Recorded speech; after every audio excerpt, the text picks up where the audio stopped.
Austin Ekeler. All right, how does a small town kid from Lincoln end up, colleges don't want to have you as a running back. You end up being the all-time leading rusher at your college, and then you're in year 8 in the NFL. How does that happen? Yeah, long story, but same kind of mentality throughout that story. A lot of continuing to take advantage of the opportunity at hand, really hyper-focusing on what I had, because I knew that was going to lead to what was to come next. And so for me, going into high school, it was, hey, this is my opportunity. Got into college, didn't even think about going to the pros, thought about using my education to go get into the real world, but was still wanting to pay for my education with football. So continued to dedicate myself to that, and then ended up getting an opportunity through that, and now have continued to have that same mentality up until this point. Did you think when you dreamt about the NFL that this would be the outcome? I actually didn't even grow up. I didn't grow up watching the NFL at all. I grew up watching professional bass fishing and bull riding, and so I was straight country boy growing up. Professional bass fishing and I rode cutting horses. Okay, I competed in that. Won 2 competitions. Rode a bull once. Okay, I've ridden a few in my life too. It's not a wise move. No, it's different. It's definitely different. I wouldn't recommend. It's not something you just try casually. No. I was we'll beat this. I was peeing blood afterwards. Thank you very much. Yeah. Not good. It's true. I woke up like, wait a minute. This is not good. Hit a kidney shot. 911. Yeah. True story. Yeah. Yes, bruised kidney. Not good. Where did we just go off the handles here? You told me in training camp, I asked about Cliff's offense. You said, well, hold on a second now. It's a loaded question because I don't know yet. We're now 10 weeks in. What do you like about Cliff's offense? Yeah, I think it's shown, actually. And I think also Jaden being the spark of that also gives us a lot of versatility. But not only that, we have players that are making plays all over the place. Right. That's something that we thought coming in, hey, we got a lot of players that we're bringing in, leaders from all over the place to come in and make plays, and now it's actually starting to come alive, and throw Jaden in the mix as well, and it's been, moving forward in the right direction. So still have a lot of room, I think, to continue to improve. And we're leaving some stuff out there on the field, like this last game against Pittsburgh. We feel like we were right there, man. It's like, one play here, one play there. Right. But for the most part, we're getting into rhythm, and it's the middle of the season, and now it's, getting into the November, December games where we really have to continue to come alive and sharpen up. I don't know if the rookie quarterback surprised you early on, but now we're, like I said, 10 weeks in. You've seen a lot of quarterbacks in your time. What are your thoughts now when you see this guy who, to the naked eye, doesn't look like a rookie? Yeah, absolutely. You never know what you're going to get when you have rookies coming in, no matter what position. And so, especially at the quarterback position, you're expecting them to come in 2nd overall pick. All right, you're probably going to be playing, you're probably going to be starting. You still have to earn it.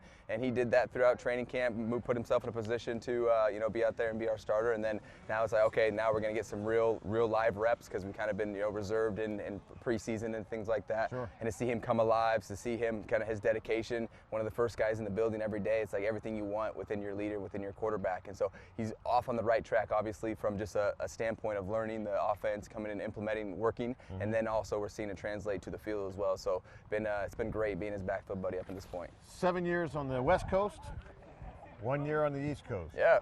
What's been the biggest transition for Austin Ekeler? Ooh, so many trees out here.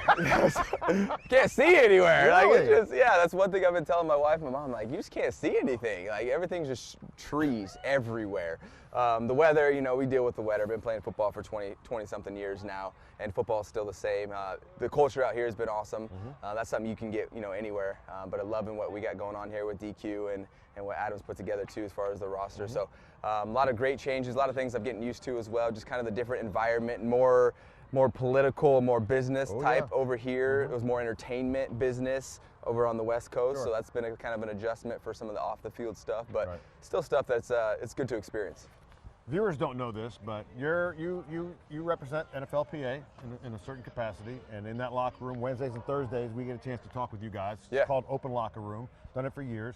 But I know through the years, the NFLPA is like, we'd really like the media to be out of that room. What's the impetus for the move? You're still available to us, but you're trying to move us, media, out into a different area. What's the impetus? Yeah, just like everything, as we continue to go through life, we continue to make things more efficient and just better for environments, different things. You always try to iterate to make things the best scenario for hopefully all parties involved. And this is another one of those scenarios where, hey, there's a lot of guys with sensitive information, or they're actually just getting changed, right? Times where people are actually naked, or coming from the shower, things like that. And it's like, okay, should we be doing our interviews in that same environment. Sure. Well, we could probably have a better process if we had a dedicated place for that type of interview space. And so those are things that we're thinking of now. It's not something we can implement right away because we've been doing it for so long, as you mentioned, but something that we're thinking of trying to make sure that we can get the information that we're trying to get, help everyone in the media do their jobs, because we want to continue to grow the game and bring exposure to it, but then also just respect the guys and their decency, you know, to be in their private moments and make sure that that stays in their locker room. Do you think the media should be naked while doing interviews instead? Look, we're trying to get away from people being around people naked. Yeah, because I wouldn't want to say either. The Austin Ekeler Foundation. Yeah. What's besides this stuff you do here with the gloves on and the uniform? What's your purpose? Yeah, so for me, it's really been continue to be the best version of myself, but then also hopefully help others do that as well. You mentioned my foundation, so that's one of the things that I'm wanting to do, put resources back into the community, whether it's washers and dryers, weight rooms, tangible things that seem normal to maybe some people, but to some people that's not in their normal routine, normal life. So, hey, how can we provide things to people so that they don't have to think about how I'm going to get clean clothes, or even, hey, if I want to go take care of my body, learn those transferable skills from the weight room, they have that resource available for them so they can begin to become the best version of themselves as well. And what people don't know is that when you leave this building and go home, there's a whole other thing going on with Austin Ekeler. Oh yeah. Can you give them a sense of what you go through at nighttime? This sounds like a weird setup, but it's not. So for myself, I'm very entrepreneurial. As I mentioned, I wasn't really thinking about the NFL. I was really thinking about going into the business world.